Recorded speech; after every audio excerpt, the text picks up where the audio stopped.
when the American got freedom, political freedom. Now today, the topic that we are going to discuss, it also speaks about the freedom. That is the spiritual freedom, freedom from all bondages. We will start as usual with the pranam mantra of the Bhagavad Gita. Om Parthaya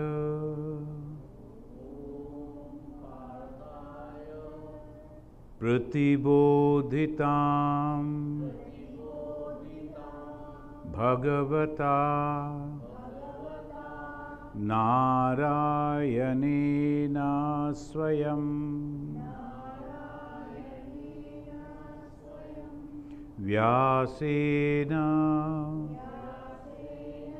Grathitam Purana Munina Madhye Mahabharatam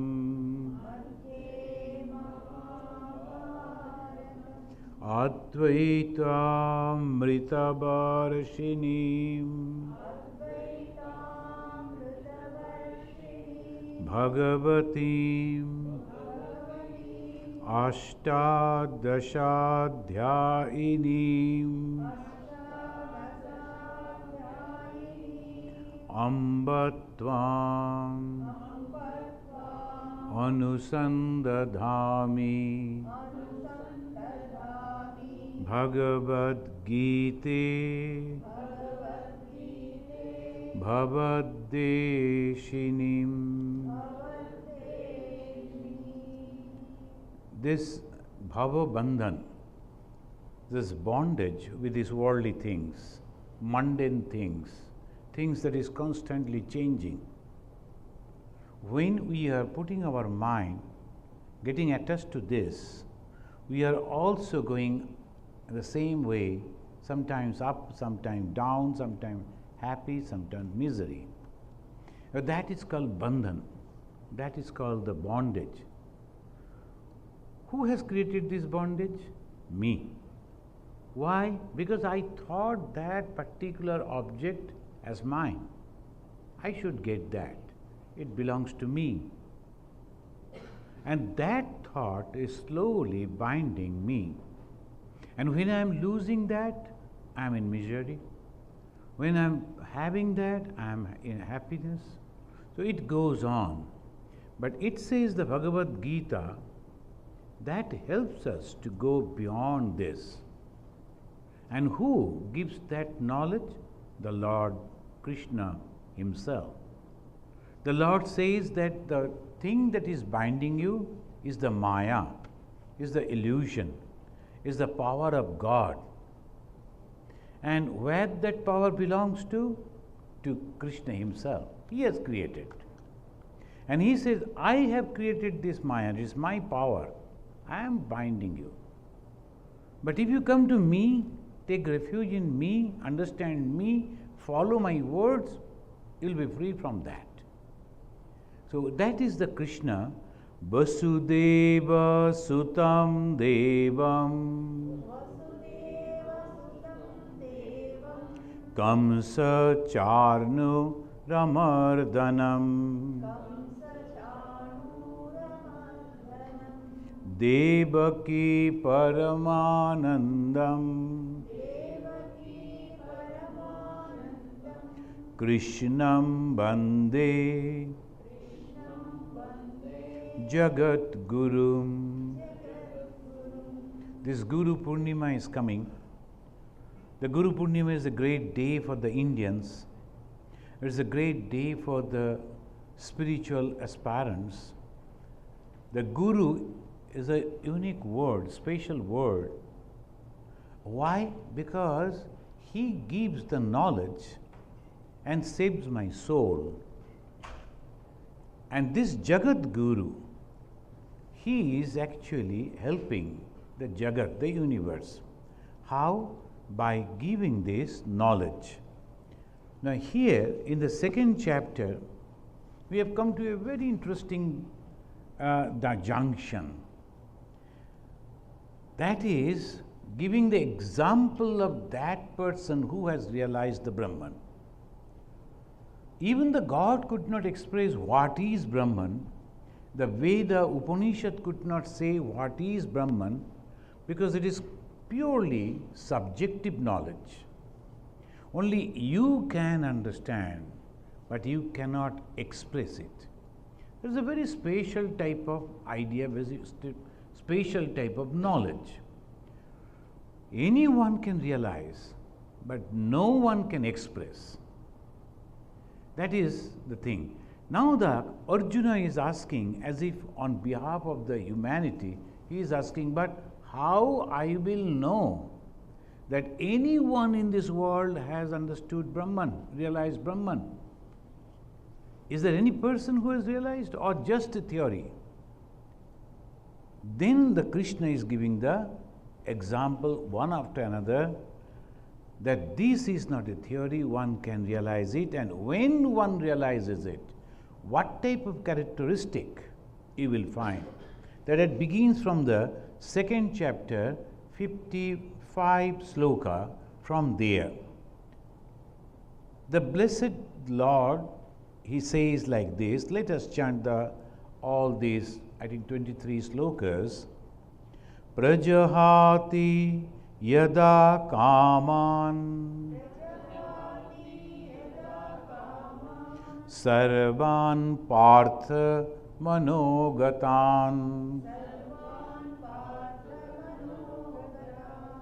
atmannevatmana tushta sthita pragyastadochyate. The very first thing, prajahati, fully renounces. Pra means prakrishta. Pra means fully. Jahati, renounces. The jahati, giving up. How? Fully. From where? From the mind. Prajahati yada kaman. Where the kamans are there? In my hands? In my eyes? No, it is in the mind. Monogatan, this is very important. From the mind, all desires are coming from the mind. So this way, slowly, slowly, we have to understand our mind only.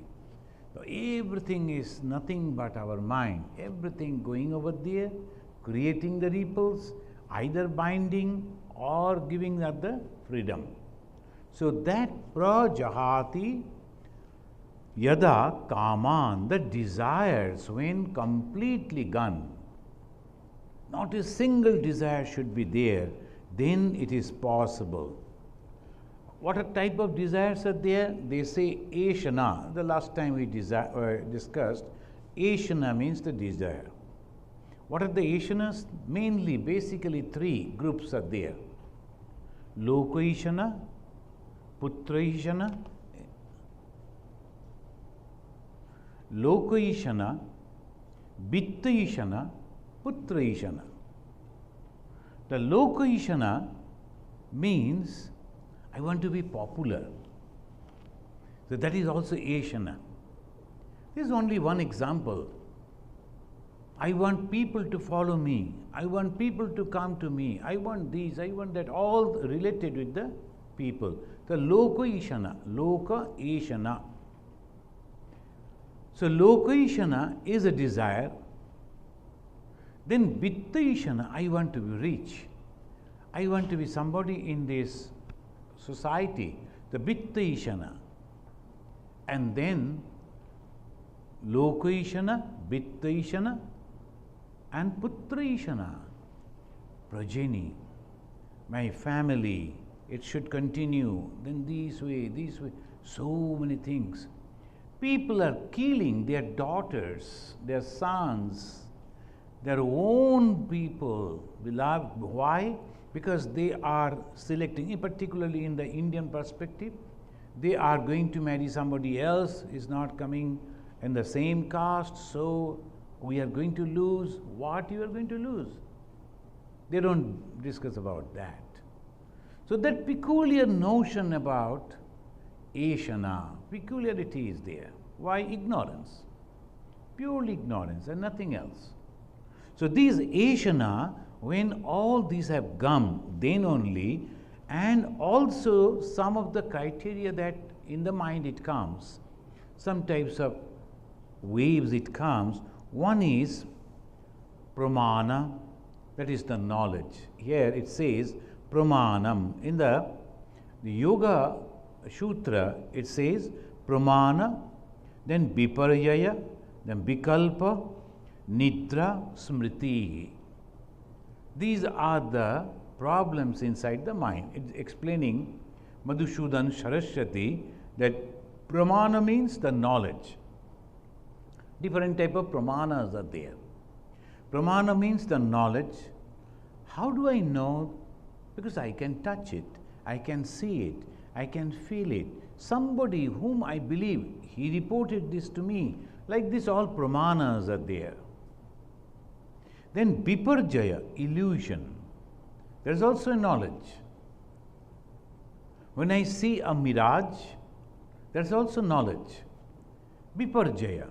It's not true, but I think it is true. There is also knowledge. Then vikalpa, the fancy. I am thinking in my own mind. I am creating my own world. Many people, they only create in their own mind.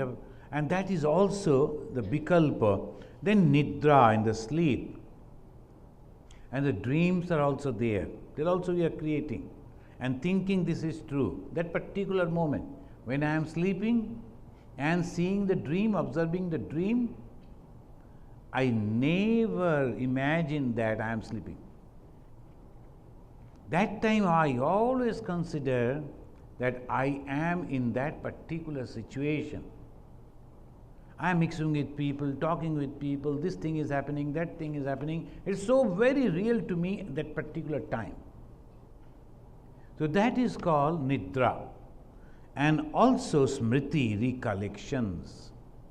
When I am sitting alone, then all the experiences comes to me.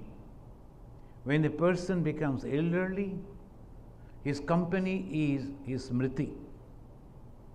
The company of the elderly person is all his collections, recollections, all his experiences, that one after another. So that is all these things, the mind is constantly going on. Oh, when an elderly person just looking at those young people playing something, oh, we used to play like that. Immediately desire. We used to have this. Or sometimes they feel in our time all these things were not there. Again, so desire, desire, desire. So many ways it goes. When all those things go away, prajahati yada kaman. This also come on. Also desire. Sarvan partha manogatan. So we go for the realization of God. Sometimes some people, they come and ask, have you seen God? I will do, what do you know about God? So if I say yes, will you understand? No, because you don't have the basic about realization. When I say that I have visited so and so place or I know that person, you have some idea, yes. Suppose I say I met the President of America, you know who is the President of America. Then your next question will be, where did you meet? In the White House? Because you know that. But when I say I have seen God, how you know that? Because you don't have any conception about God, no idea about God. It is of no use asking this question. Rather, that's why Lord Buddha used to say, why you are asking about the question about God, whom you and your 14th generation have not seen. Rather you practice this thing. What is that? Give up the desire, give up the desire, give up the desire. Tanha in his words. Tanha means Trishna. Tanha in Pali, Trishna in Sanskrit, and desire in English. So Tanha, Trishna, desire, all are same. Give up, give up, give up. That was the teaching of the Lord Buddha. He never said there is no God. He only said, first you prepare yourself, then only you will understand. So here you see, in the 55th sloka of the 2nd chapter, it says, when you are totally free from all desire, what remains? Atmaneva atmana tushta. Is it vacant? Is it all blank? Is this nothing? No, not at all. It's not negative, it is fully positive. What is that positiveness? Atmaneva atmana tushta. That is, one is completely satisfied with the Atman. What is that Atman? That Brahman? Since we cannot express that Atman or Brahman, we always think about that conception has been given for the ordinary people to understand is God. And God with form, God with all attributes. He is very good, sometimes he is angry, sometimes he is playful, sometimes he is friendly. All these things are the attributes as the human beings are having, we put it on God and we can understand. Even giving all those things on him, he is free from that, like Bhagavan Krishna himself. He was the son, he was having the father and the mother, he was having the brother, he was having the family, he was having the friends, he was having the foes, he was fighting just like ordinary people, he was planning many different things, isn't it? Just as any one of us are doing in the situation. But at the same time, he was totally unattached, completely unattached. That is the thing that we have to understand. So this is the very, as the Bhagavan Krishna himself in his own life, he practiced this. He showed it. He could become the Lord of the whole world. That power he was having. But he never cared for that. He gave up everything. So prajohati yada kaman, when all the desires have gone, then only it is possible. How atmaneva atmana tushta. He is very happy with his own self. That means the God. Sometimes some people are so happy. They have a wonderful routine. Early morning they will get up and they will bathe and they will worship and they will chant the mantra and then they will cook the food for the God, they will offer to God, again they will sing bhajan, then they will take food. Like this whole life is nothing but the God. And when alone, just doing something errands in the household, they'll be going on singing about the God. Whole life is nothing but God. When somebody is approaching that person, he also feels, oh, so good. Whenever I come to you, I always feel good, encouraged. No negative, always positive, always encouraging. How? Because with the self. So through God it is possible. So the Hindus, they brought the God, that conception of Atman, of Brahman, as my God, my beloved, my son, my master. All these conceptions came from there so that I can. God is my son. I am so very careful about that God. God doesn't understand anything because the small baby Krishna do not understand anything. He is putting the earth in the mouth. As a mother, I have to go and I have to save the boy from that. I have to teach him that it is not the thing that he should do. God himself. So that is the wonderful way the Hindus, they have developed this practice. And God is my friend. I'm constantly talking with him. I'm taking his advices, friend. And God is my master. I'm serving. God is my beloved. So all this way, the Pancha, and Bhagavan Sri Ramakrishna added, you become the child of God. Consider God as your father and mother. You need not to think about anything because the children never do anything. They never care for anything. Parents are constantly having the watchful eye on the children. So obviously, children are very free going here and there. Mother and the father and the parents, they will be, oh no, you don't do this, you should do this. So be completely that idea. So Atmaneva Atmana Tushta. I have my God with me. I am not alone at all. And when they are sleeping, they are taking the photo of the God with them and then slowly touching the photo as if the God is with, they are sleeping. Or putting that pillow becomes the lap of the mother, very comfortably lying down and sleeping. Atman neva atmanatushta. That Atman, which is all pervading, which is the Jnani can only understand, conceive.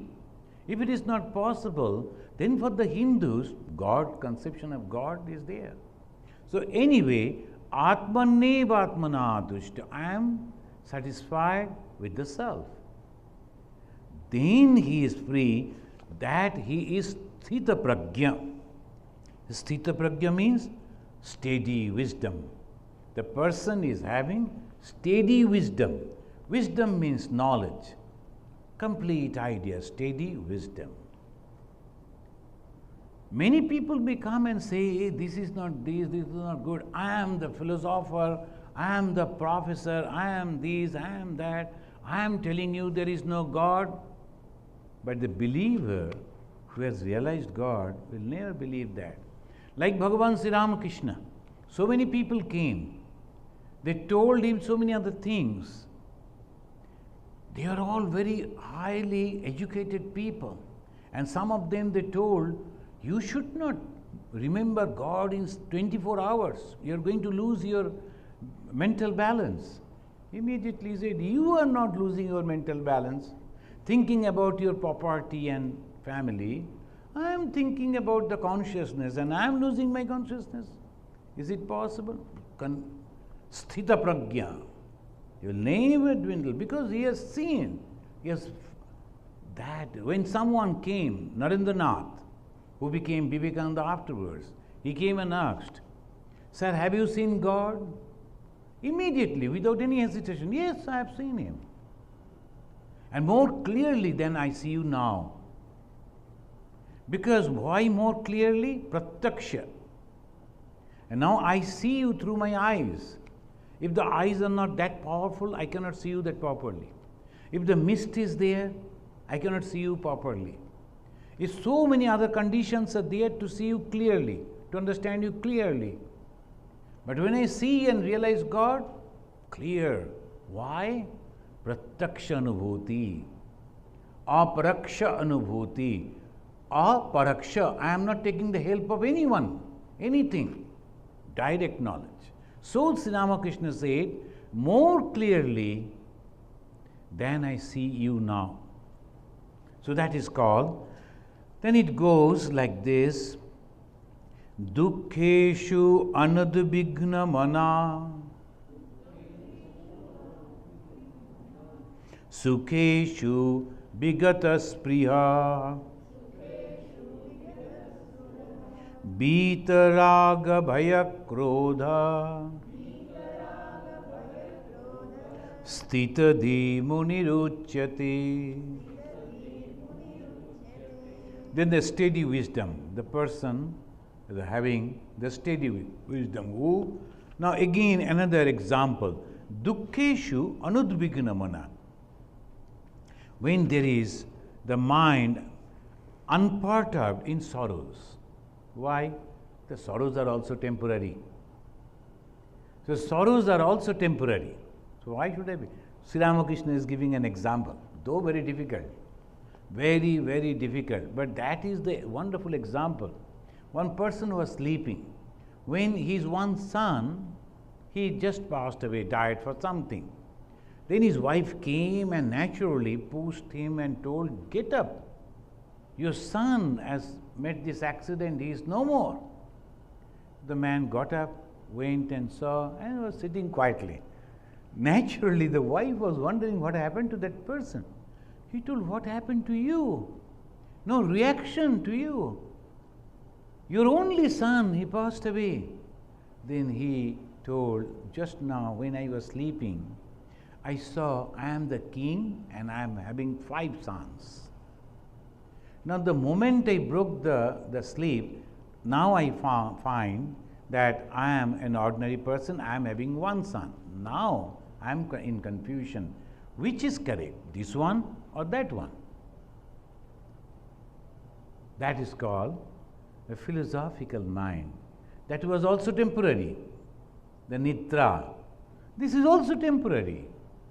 I don't know how long I am going to. So the moment one can understand this, no attachment, no sorrow. So that is this. It says, the monk whose mind is unperturbed in sorrows, who is free from longing for delights, and is devoid of attachment, fear and anger, is called a man of steady wisdom. Now it comes again, another example is giving.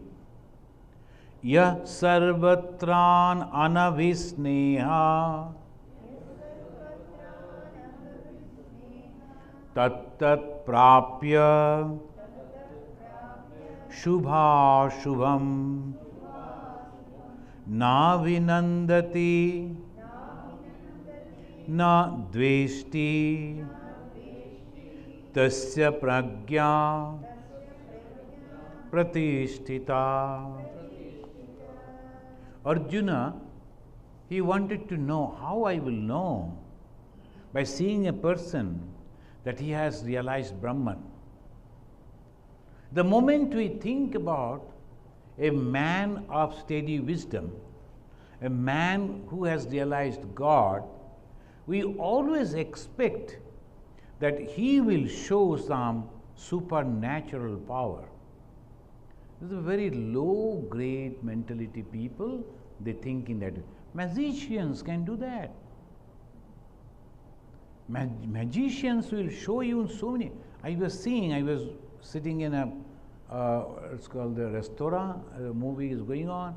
I saw an American gentleman, oh my God, what type of feats they were showing. Unthinkable. Now the moment someone is God realized, that means he will be showing that. Ma Sharadamani Devi never showed anything. Bhagavan Sri Ramakrishna never. Does it mean? One gentleman, he was telling, you are the follower of Sri Ramakrishna? I told, yes. How can that be? Educated people following Sri Ramakrishna, considering him as God. I told, what's wrong? No, he never showed the miracles. I told, that's why I love him. So why miracles? Miracles for the ordinary people. I see that when this type of things are happening, he is totally unperturbed. All these qualities that has been expressed over here in the Bhagavad Gita, that is present in the character of Bhagavan Sri Ramakrishna, so I consider him as Bhagavan, as God, and I follow him. But if you are only thinking that your God can lift the whole hill, mountain, and that is why he is the God, or he can do this, he can do that. Suppose someone else come and show the more power, what you will do? You will change your God? So that is a very wrong conception. Sometimes we hear, I don't know, details. So I am not supposed to comment. But in the Christendom, particularly the Roman Catholics, they give the sainthood to those people who, after passing away, when they are dead, gone, they are showing some miracles. Some people have given that, oh, I saw him this way, that way, he did this, he did that. Then only basing on that words of those people, then this poor soul will get the sainthood. I think this is ridiculous. The person who has shown his whole life, is that not sufficient proof in his life? And someone else will come and see and say that I have seen him in the dream and he told, go and pick up that particular leaf, eat it and you will be cured. I am cured, so you will give him century. What is this? Very, very ridiculous. So that is very peculiar. Even the great soul, they are thinking so great way, but they do not understand very basic thing about the spirituality. So this is very important in the Bhagavad Gita. Whom we can consider a realized soul? Those who are having these qualities. I am a Bhagavan, I have seen God, I can fly, I can walk on the water. It's good. But are you having these qualities? Sarvatran anabhisneha. Sneha means love that goes with bondage. That's called sneha. Love with affection and of course attachment is called sneha. Anabhisneha, I love, but I am not attached. I am not bound.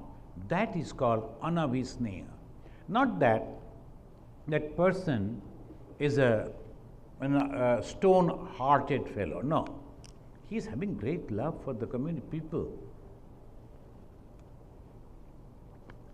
But he is not having the attachment. That's why it says, Anabhisneha ya sarvatran, everywhere. Anabhisneha tat tat prapya. And after getting that, shubha ashubham, sometimes good, sometimes bad, sometimes neither praises nor hates anything anywhere.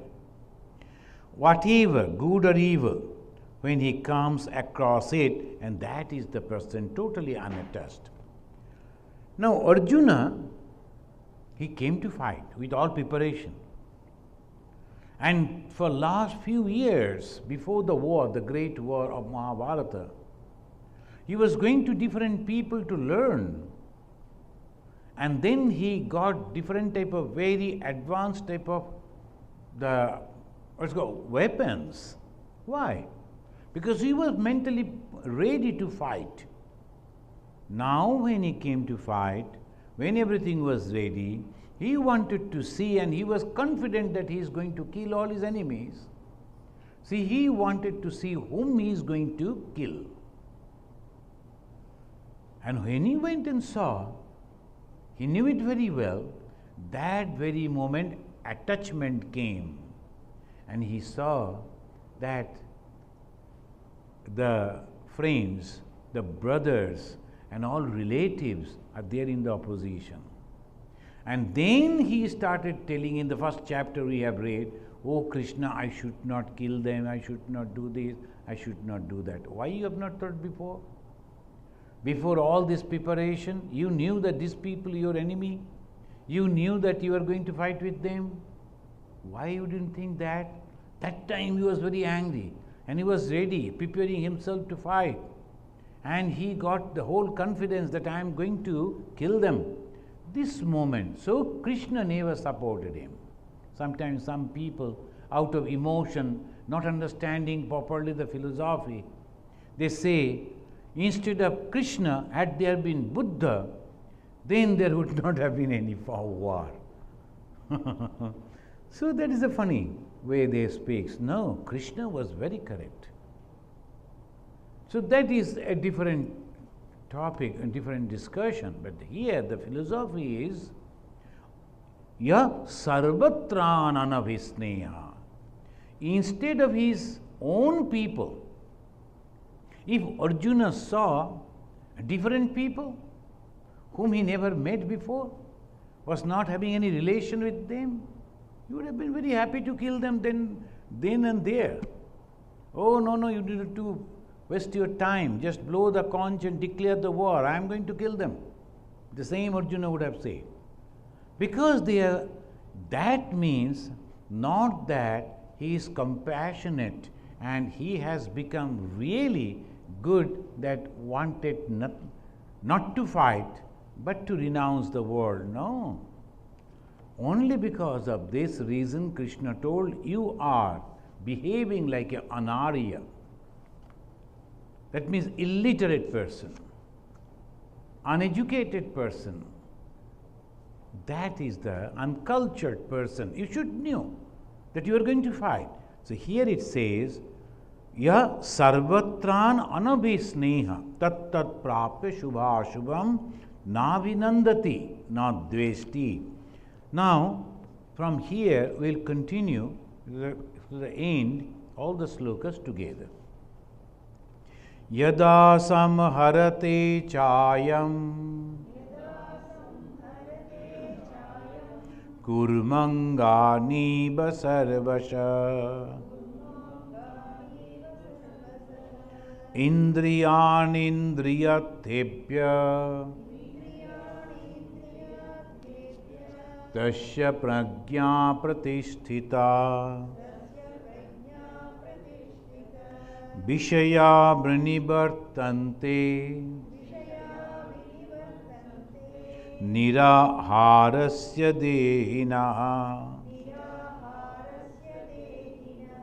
rasavarjam rasopasya param drishtva nivartate yatato apikonteya purushasya vipaschita indriyani pramathini haranti prasabam manaha Tani sarvani sanyamya yukta asita matpara Vashehi yastindriyani tasya prajna pratisthita Dhyayato vishayan pumsa Shangasteshu pajayate Sangat sanjayate kama Kamat krodha abhijayate Krodhat bhavati sammoha Sammohat smriti vibhramaha Smriti bhramshad buddhinasho Buddhinashat pranashyati Ragadvesha vijiktastu Vishaya indriyaischaran Atmavashay vidhe atma Prasadam adhigacchati Prasade sarvadukhanam Hanirasopajayate Prasannachetaso ashu Buddhi paryavatishtate Nasti buddhi ayuktasya Nacha yuktasya bhavana Nacha bhabayata shanti Ashantasya kuta sukham Indriyanam hicharatam Janmano nu vidhiyate Tadasya harati pragyam Vayur nabamibambasi Tasmyad yasya mahabaho Nigrihitani sarvasha Indriyanindriyarthebhya Tasya prajna pratisthita Yanisha sarvabhutanam Tasyam jagrati sanyami Yasyam jagrati bhutani Sanisha pashyato mune Apuryamanam achala pratishtam Samudra mapa Pravishanti yadvat Tadvat kamayam Pravishanti sarve Shashantim apnoti Nakama kami Vihaya kamanaya sarvan Pumamscharati nispriha Nirmamo nirahamkara Sashantim adhigacchati Esha brahme sthiti partha Nainam prapya vimuhati Sitvasya antakalepi Brahma nirvana mrichati He attains Brahman, the final beatitude. Brahma nirvana mrichati. When, even at the time of his death, stitva antakalepi. Antakala means at the time of death. What happens at the time of death? All the mind go on recollecting whatever we have done. It goes on recollecting. Why? Because it will go to another life. And the mind takes all those impressions so that again they will begin from in the next life. But those who are free from that, the freedom comes by giving up all those desires. So the mind is only having one thought. What is that? Brahman. So what happens? It goes to Brahman. And naturally, just this is the 72nd, 72 sloka. 71 sloka it says, Shantim gacchati. So what happens when I realize God? What happens when I realize Brahman? This is the answer. Perfect peace. Shanti gacchati. The man attained peace. After rejecting all the enjoyable things, moves about free from anchoring, without the idea of me and mine, and devoid of pride. The pride comes when the body is associated. I is associated with what? With the body. And with this body comes all other relations. I belong to this country, I belong to this society, this is my mother tongue, this is this, all I is coming with this body only. So naturally, when there is no ego, then no connection with this particular body. He is living in that, she is living in that body, but not thinking in that way. That's why Bhagavan Sri Ramakrishna, most of the time he could not say I, he said this. How to express? So he used to say this. I never said I, because it was impossible, the ego.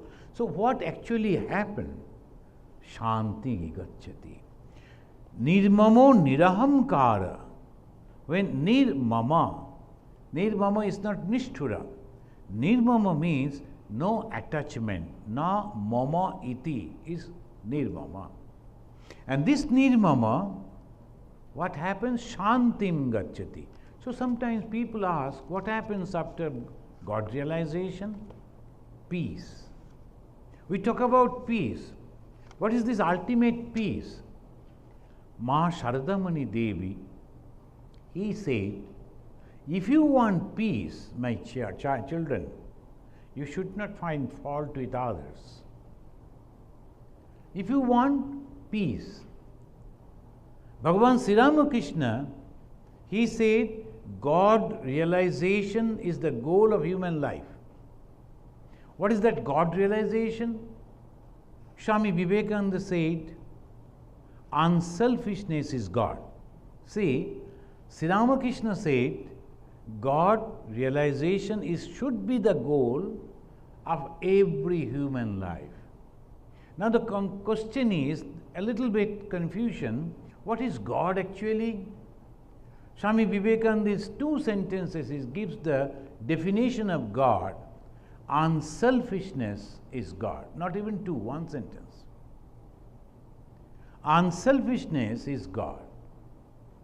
And he has said, Nirahamkara. In the 71 sloka of the 2nd chapter, it says, Nirmama Nirahamkara. Nirmama is having no attachment, and Nirahamkara, no ego. Then what happens? Mother said, Shanti. What is God? What happens after realization? God is unselfishness. Okay, I try to become unselfish. When I perfectly become unselfish, what happened? Mother gives that, Shanti. So God realization means perfect peace. God realization means perfect peace. As because we do not understand these, in the name of religion, bloodshed and all the torturing going on and on. The person who in the name of God, in the name of religion, killing himself or herself and creating problem for the humanity, very unfortunately do not know what is God because of this. And that is the reason why should you study Vedanta? Why should you study Gita? Why should you study the scripture? To clarify our idea, to understand very clearly what is our goal. We go to temples, millions of dollars, billions we are spending. And then we are feeling proud that we brought all these tiles, the stones from this place, that place, these, that. And the managers of those temples are so proud. But when you ask what for? Is this a museum? Or just to show that the people, when they are in vacation, come and visit, that's all? What is the purpose of a temple? Purpose of a religious place? To make people aware about their goal. What is the goal? This. So today, obviously people are enjoying the long vacation. They call it long weekend. So, they are going here and there, enjoying, but not understanding what is actually enjoyment, where they will get the joy. So that is here it says, and different way. all this meaning that comes. And it's a wonderful, here in the 69th sloka it says, Ya Nisha Sarva Bhutanam. The ordinary people, when they are sleeping, when they are closing their eyes, when they are not trying to understand it, Ya Nisha, Nisha means the night, the darkness. Ya Nisha, to whom? Sarva Bhutanam.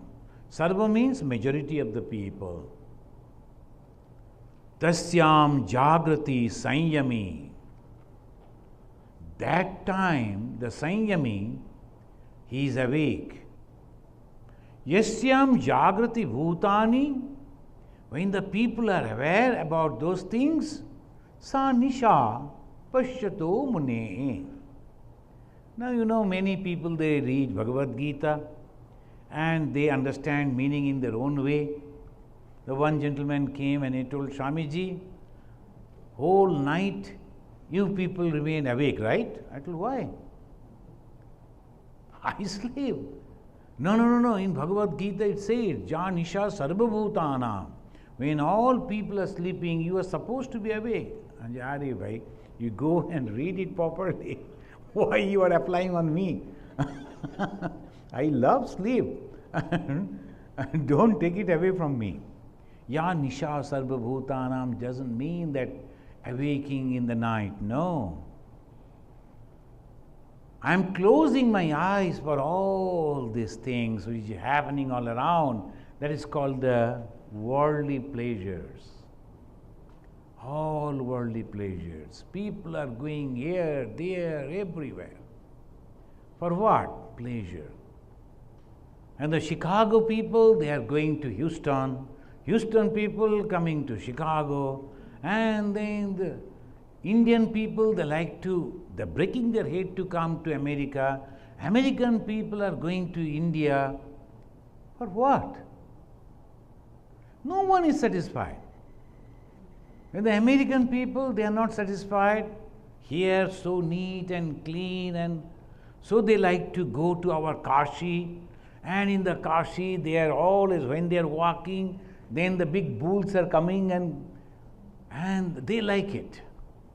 All over the shopkeeper, people are shouting, so much of dust. But Americans are very happy. Not all, some people. Oh, it is so lively. And those people are thinking, oh, you have come from America? Oh my God. And they will look at you as if you are coming down from the heaven. So obviously, the people who are living in America are not happy. And then the people who are living in the very holy place, the Kashi, Vrindavan, are not happy. So one person came, he was telling, I have come from Vrindavan and I live in a small cottage and I live on begging, I have nothing. And so that was very good. Why you have come to America? To come to America and visiting whole America, every state he is visiting almost. At least Indian rupee 3 lakhs, who is going to give you? Then he was a little bit embarrassed. Oh, no, actually some friends. Is it necessary to come? Why? Because always we are thinking, I am not satisfied. Ya Nisha Sarva, but we have a Swamiji. He is very qualified. When he speaks, people will wonder, oh, so wonderful. But so many times I told him, Swamiji, why don't you come to us? Once you see where you are living, then he said, no, I am so satisfied over here.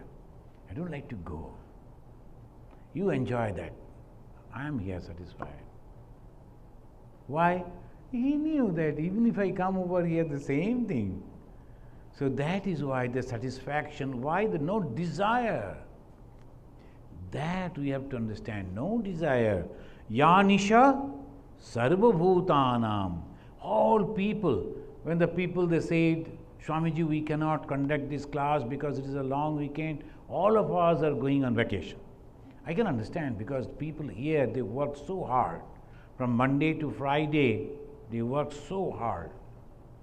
the bone-breaking work.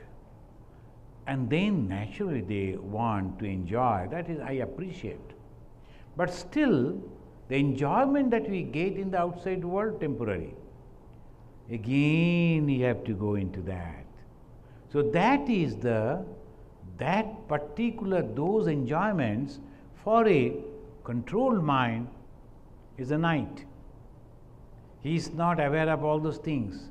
He wants to close his eyes about that. It is just like he is sleeping and not aware. So many things are happening all around. Yanisha sarva bhutanam. But when all people are sleeping, that means they are not aware, they don't care to know. There, he is very much alert. Every moment he is observing his mind. Oh, this mind is, desire is coming, I should not have this desire. If you read the biographies of Chaitanya Mahaprabhu, the great sages, great saints, if you read their life, constantly they were aware.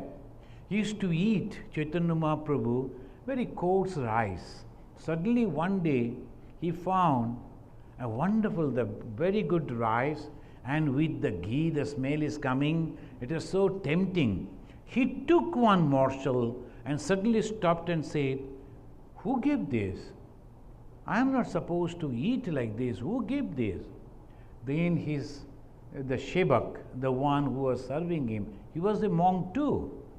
He said, "I saw you eating all this rough thing every day, day after day. So I went to that lady, she is very kind. She gave me this." He pushed that plate. "No, you should not have done this.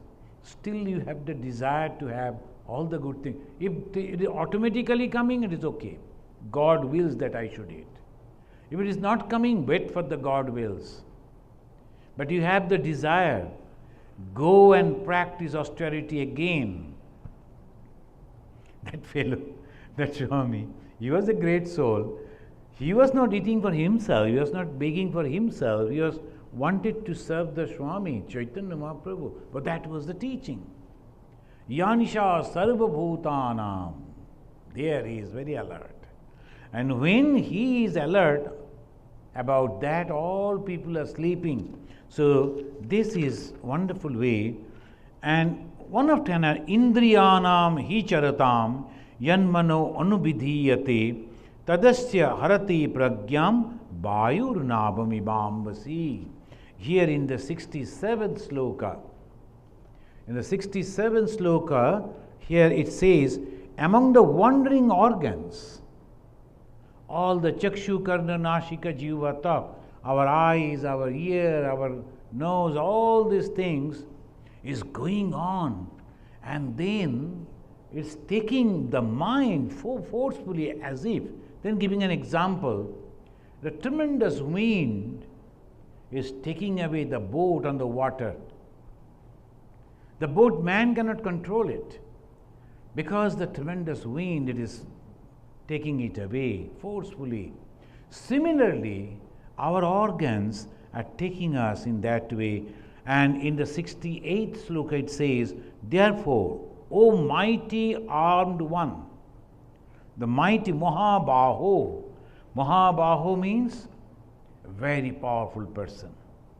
Mahabaho. His wisdom becomes established, whose organs in their totality are withdrawn from their objects.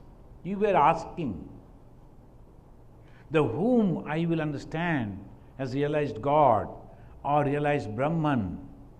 And then sarcastically, Krishna addressing Arjuna as a mighty armed one. Arjuna was a very powerful warrior. And he was so powerful physically. You are very strong physically, but psychologically, mentally, spiritually, you are not. So that is why he is telling, you may be having powers in your hands, you may be a very powerful warrior, but he is really a powerful person who has totally withdrawn all the senses and controlled them under his mind, within his mind. Never allow them to go in this way or that way. And that is called Tasmad Yasya Mahabaho Nigrihitani Sarvashaha Indriyani Indriyatebhya Tasya Pragya Pratishtita. No, if such a man, if you meet, when you see a man, he has controlled all his senses, then only you should know that he is the person who has controlled his mind, and he is the person who has realized God. Why we consider Jesus Christ as God? They say the Son of God, we consider him God himself. The followers of Jesus, they call him Son of God. But we, the Hindus, we call him, treat him, accept him as the God himself. Why? Because he realized God himself. He realized the Brahman. If he had not, then it was not possible for any person who was dying, hanging in the cross. We cannot imagine the pain at that moment he was passing through. And he was blessing those people, praying for those people who were killing him, trying to kill him, and they were enjoying. And they were beating, they were throwing stones, they were spitting on him, they were commenting peculiarly, very ugly, very filthy languages. But still he was calm and composed, without any grudge or any sorrow. If he is not a Brahmagyani, then who else? If he is not a God-realized soul, then who else? That we have to understand that. So this is our Bhagavad Gita. He gives the yardstick, and we take that yardstick and measure, and this is the man.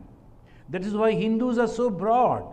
If you go to and see our shrine, Jesus is also sitting by the side of the Bhagavan Sri Ramakrishna.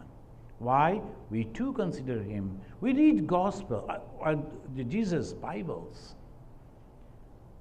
And we read all the books written by them. We never think, oh no, we are Hindus, why should we read that? Maybe that will be influenced by them. No question. Because we know these are the yardstick. And when that yardstick we are measuring, we find some people, they are claiming we are God. We say, no, sorry. Because you are not. So these are the yardstick. And friends, this is in the 64th sloka that we will conclude. Raga Dvesha Vijiktastu Vishayan Indriya Gocharan Atmavashyai Vidhe Atma Prasadam Adhigacchati. In another way it says that attains serenity. It says Shanti, the peace. Again it says serenity. If you look at the face of Lord Buddha, serenity. Because he totally controlled everything, self-controlled man, by perceiving objects with the organs that are free from attraction and repulsion and are under his own control, attains serenity, santosha. There's a story goes in the name of Bhagavan Buddha. There he went out for begging, and then one person, he was going on criticizing him. He was inside his house, inside his room, and from the window he was talking. Through the window, he was talking to Bhagavan Buddha, criticizing him. And Bhagavad Buddha constantly, quietly standing over there and listening. He was not having even a little courtesy to ask him to come and sit inside the room. He made him wait over there standing and went on criticizing. Nothing happened to Buddha. He was never angry. Rather, when everything was over, the man stopped, then very innocently asked the question, Sir, suppose you give me some gifts and I don't receive that gift. What will happen to those things? Then he said, what will happen? If you don't accept my gifts, the gifts will remain with me. I am not accepting your all the filthy words that you have used for me as gift. I am not accepting. It is yours. serenity. He was thinking the Buddha will be angry, but Buddha told us nothing. So that is called serenity. Who can do that? Who has controlled his organ. So friends, what we learn from the second chapter, that Atman, at the Brahman, all pervading, never changes, and nothing can destroy it, and it is within us, and we have to realize that. How? By controlling our senses. And how? Because all the senses goes to the sense objects. We know that 5 senses going out to the sense objects. If consciously we are withdrawing them, controlling them, practicing yoga. Yoga means directing our mind towards God, and slowly understanding that the joy, the peace, the happiness, everything in that God and not in these objects, then our prajna, our buddhi, and our wisdom will be steady. Sthita prajna. And the moment we are sthita prajna, we will achieve the peace, eternal peace, happiness. Thank you very much. And that is real freedom. The political freedom, economical freedom, social freedom is nothing. It goes on changes. Nowadays, that peculiar type of social the freedom they are demanding. I am not naming them, not criticizing them. It goes on in the human society. It is. Some people are so mad that we have got the freedom. Supreme Court has given us this, all their favor. It's okay. This is called social freedom. And there are some in the political freedom, economical freedom. It's okay. It's all temporary. But the permanent freedom, if you are free from your desires. Thank you. Now let us chant this mantra and we conclude. In the next month, we will study the Karma Yoga, the 3rd chapter. The 3rd chapter, Karma Yoga. This is very, very important. Yam Brahma Varunendra Rudramaruta Stunnanti Divyaistabai Vedai Sangha Padakramopanishadai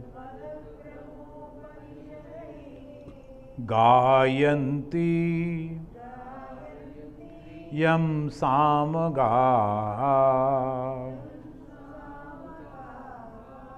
Dhyanavasthita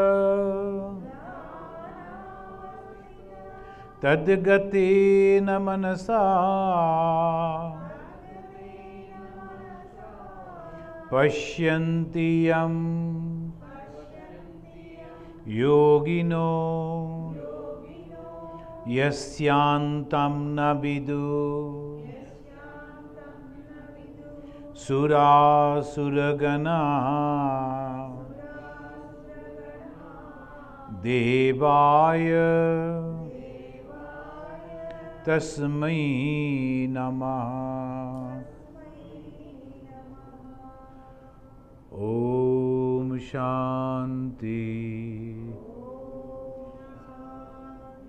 Shanti Shanti Hari Om.